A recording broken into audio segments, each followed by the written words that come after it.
In a race to save every drop in the water-starved Nelson Mandela Bay region in the throes of a severe drought, the metropole is intensifying its alien vegetation clearing and catchment work.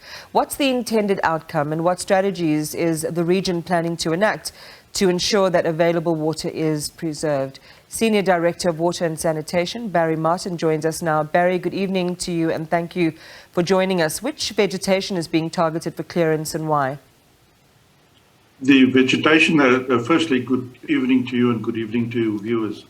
The vegetation, alien vegetation that is being targeted is obviously your Port Jacksons and your black wattle. And these consumes large volumes of water that could ordinarily run down into the dams and fill up the dams. And it has been said that a hectare of these large black wattles and Port Jackson full-grown trees can actually soak up a half a megaliter of water per day, and that's preventing many people from benefiting from the water downstream in the metropolitan areas. Just, I don't know, I know that you scientists and experts in this area are able to break things down in a way that people can understand. So a megaliter would be, how do we relate to what that volume looks like so that we can understand just how much is being soaked up? 500,000 bottles, 1 liter bottles of water.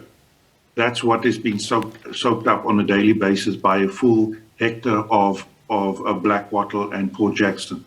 And by us cutting these trees down and preventing them from regrowing again, saves the base load of the dam, and which should rain then occur, it allows the rain to run faster into the catchment and not be soaked up on the way as it gets to the dams. So that is essentially what this program is all about as well.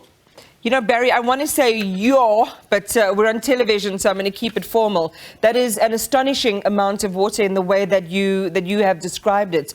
What is take us to the ground then and really paint a picture for us on how this removal process gets underway and operationally what you do. We have people on foot in the dam catchments cutting down either with a bush slasher, the smaller twigs of trees, or they go in with chainsaws and cut the big trees off. They cut it into smaller pieces. We recycle that into briarwood at the end of the day because the contractor has to get rid of that as well. And we clear the areas. So it also prevents, as one colleague of mine has pointed out as well, that it reduces your fire hazards in your catchment areas as well. In addition to that, it prevents these trees, when they get uprooted in heavy rainfalls, from running under the bridge carriers and blocking bridges and causing bridges to be overtopped as well. So there are other operational benefits from removing this alien vegetations. Yeah, we're looking at some visuals of what you're talking about. And, they seem so thin and spindly, but when you talk about just the volume of water they're responsible for soaking up, I mean, it really is mind-boggling. Let's continue then with the removal process and focus on the herbicides that you use. Environmentalists want to ask whether it's harmful and, in fact, whether it leaves like residual harm in that area once you've applied them. No, the herbicides that we apply complies with all the regulations that's applicable in South Africa.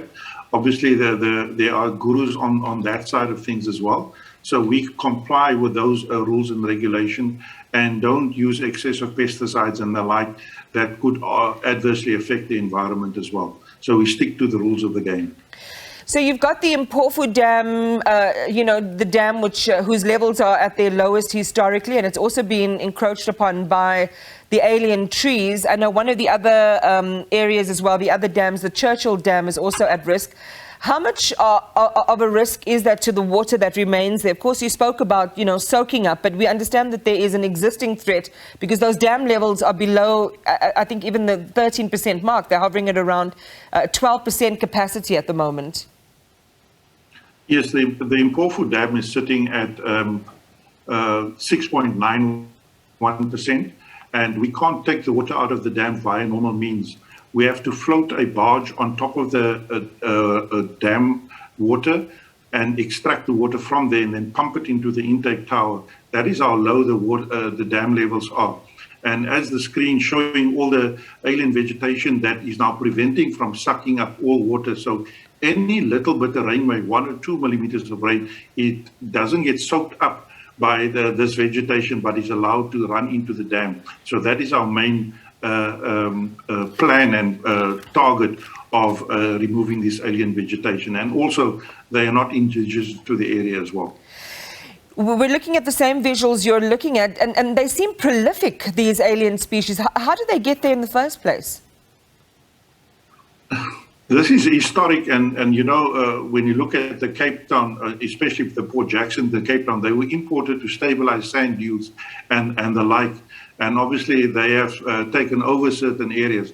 So our aim is to eradicate them from there, to allow the natural vegetation to regrow, to our wetlands to be able to regenerate, because the regeneration of wetlands is also a purification system for the water when it runs into the dams as well, and it picks up all any surface bugs and stuff like that, that prevents that purifies the water. Yeah. And it also soaks up the water, it serves as a barrier and slowly releases the water as it comes into the dam. So these activities are interlinked in a whole environmental program in terms of sustaining a water supply system for the citizens of the metro. And what about homes with trees? I mean, is there, are there efforts that residents can engage in respect of the trees in their gardens to help preserve water in this water-starved area? So obviously, I don't think there are many people with Port Jacksons and black wattle in their yards.